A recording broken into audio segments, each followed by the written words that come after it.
أعوذ بالله من الشيطان الرجيم بسم الله الرحمن الرحيم واذكر في الكتاب إدريس إنه كان صديقا نبيا ورفعناه مكانا عليا. ترجمہ: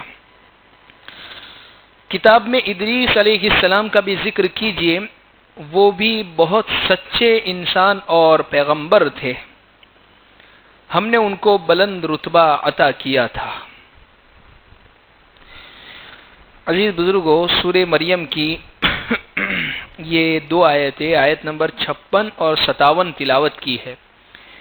اس آیت میں اللہ کے ایک نبی حضرت ادریس علیہ السلام کا ذکر ہے.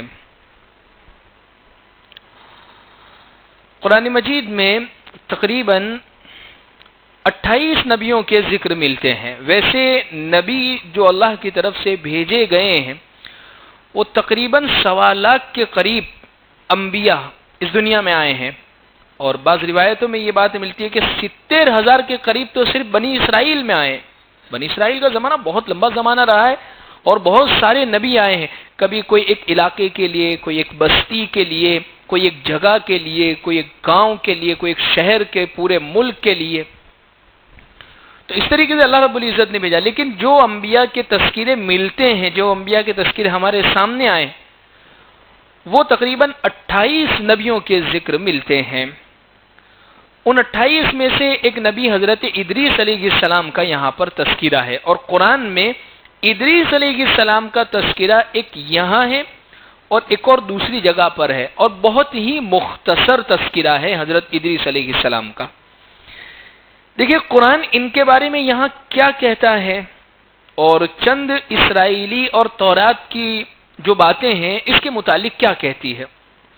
یہاں قرآن نے فرمایا کہ وَاذْكُرْ فِي الْكِتَابِ ادریس، کہ اس کتاب میں حضرت ادریس علیہ السلام کا بھی ذکر کیجیے. اِنَّهُ كَانَ صِدِّيقًا نَبِيًّا، بہت سچے تھے اور نبی تھے. حضرت ادریس علیہ السلام یہ نبی تھے.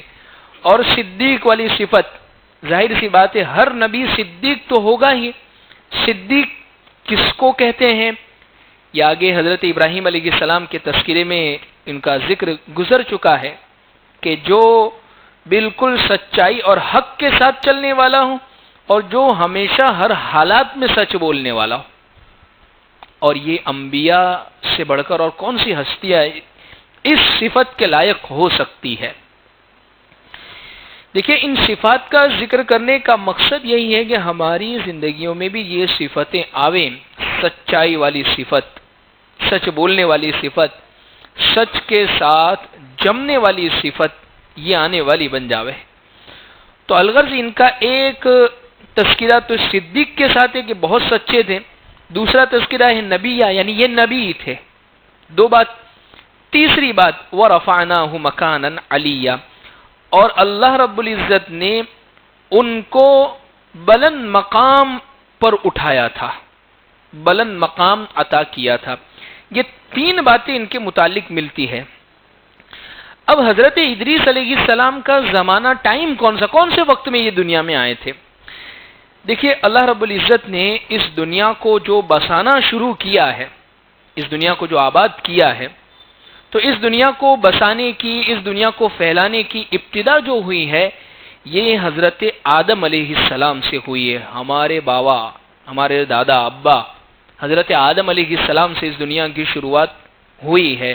تو اس لیے پوری دنیا اور خاص طور پر ہندوستان یہ تو بابا آدم کی زمین ہے، کیونکہ اترے بھی یہیں پر تھے، قریب میں ہی اترے تھے.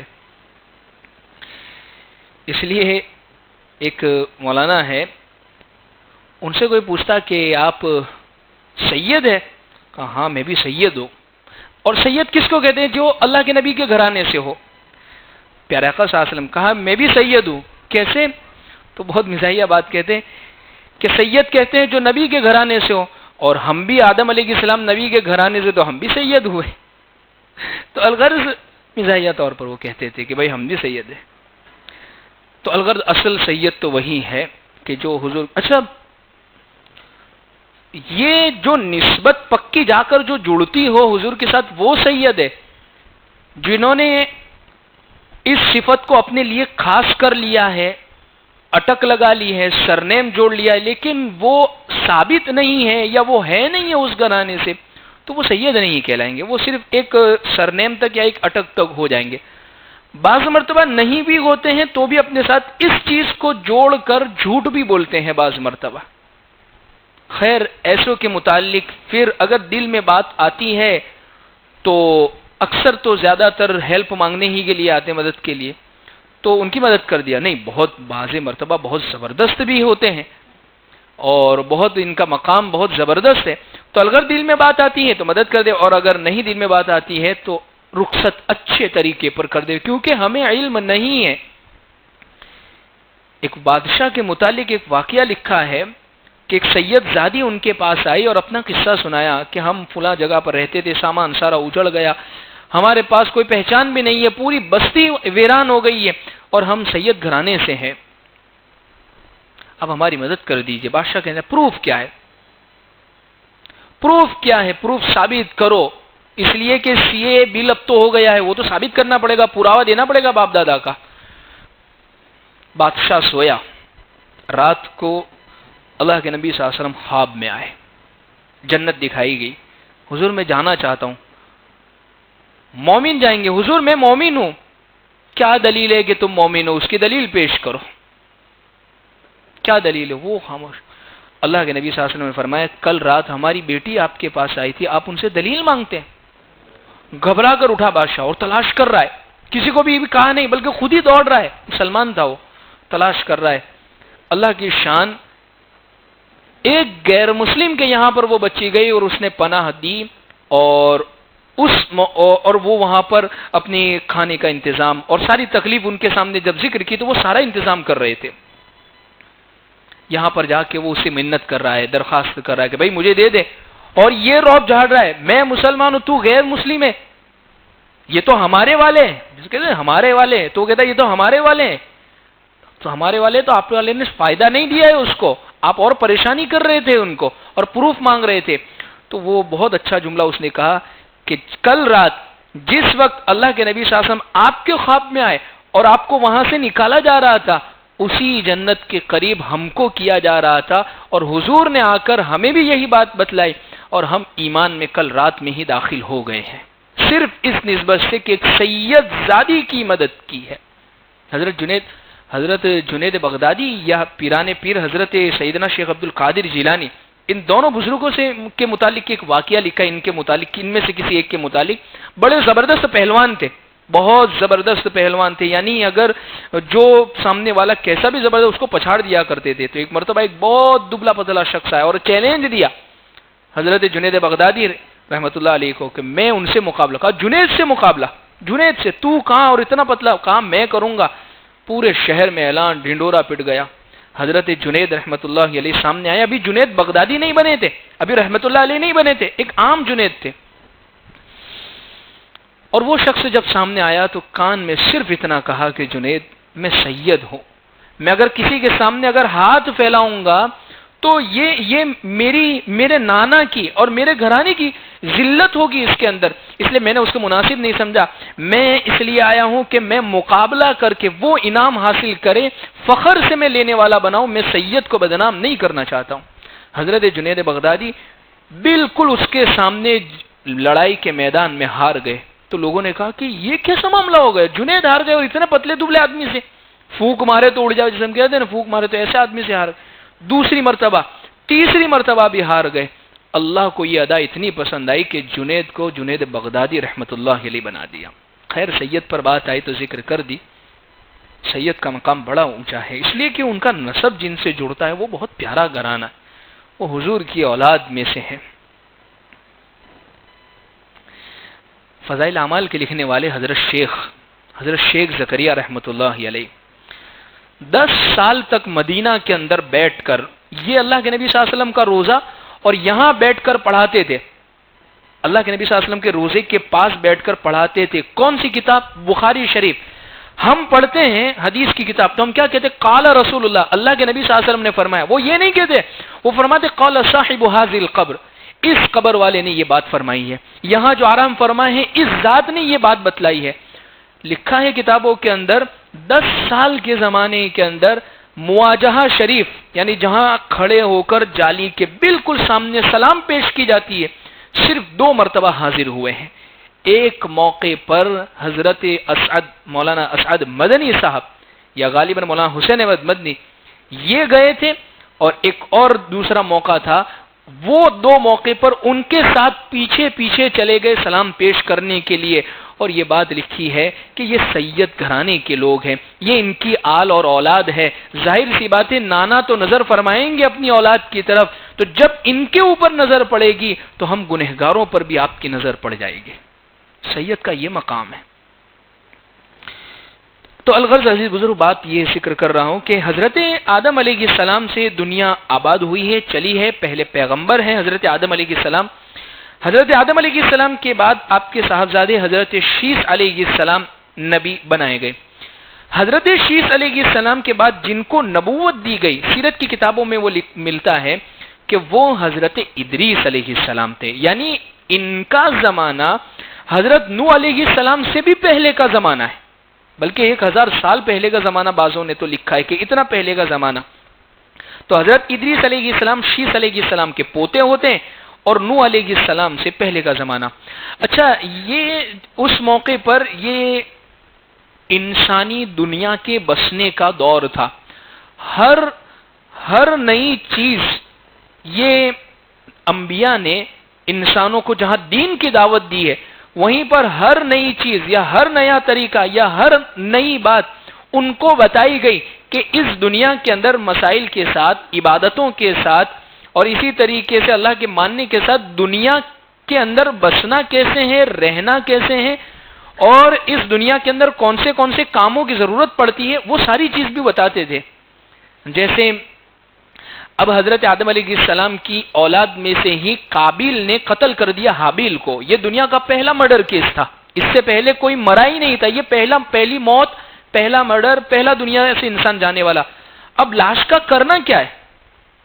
تو اس موقع پر پھر بتایا گیا کہ لاش کو ایسے دفن کرنا ہے، گڈھا کھودنا ہے، اندر ڈالنا ہے، مٹی ڈال، تو اس طریقے. تو یہ حضرت ادریس علیہ السلام کا دور بھی بالکل شروعاتی دور تھا. اس لیے اللہ تبارک و تعالیٰ نے حضرت ادریس علیہ السلام سے بہت سارے کام لیے ہیں. یعنی ان کو اتنی ساری چیزیں سکھائی گئی کہ یہ چیزیں یہ دنیا کو بتانے والے بنیں گے. جیسے حضرت ادریس علیہ السلام کے ذریعے سے اول من خط بالقلم، سب سے پہلے قلم سے لکھنے کی شروعات کسی نے کی ہے. قلم سے لکھنا، پین بال، اس چیز سے وہ حضرت ادریس علیہ السلام تھے. سب سے پہلے شروعات یہاں سے ہوئی.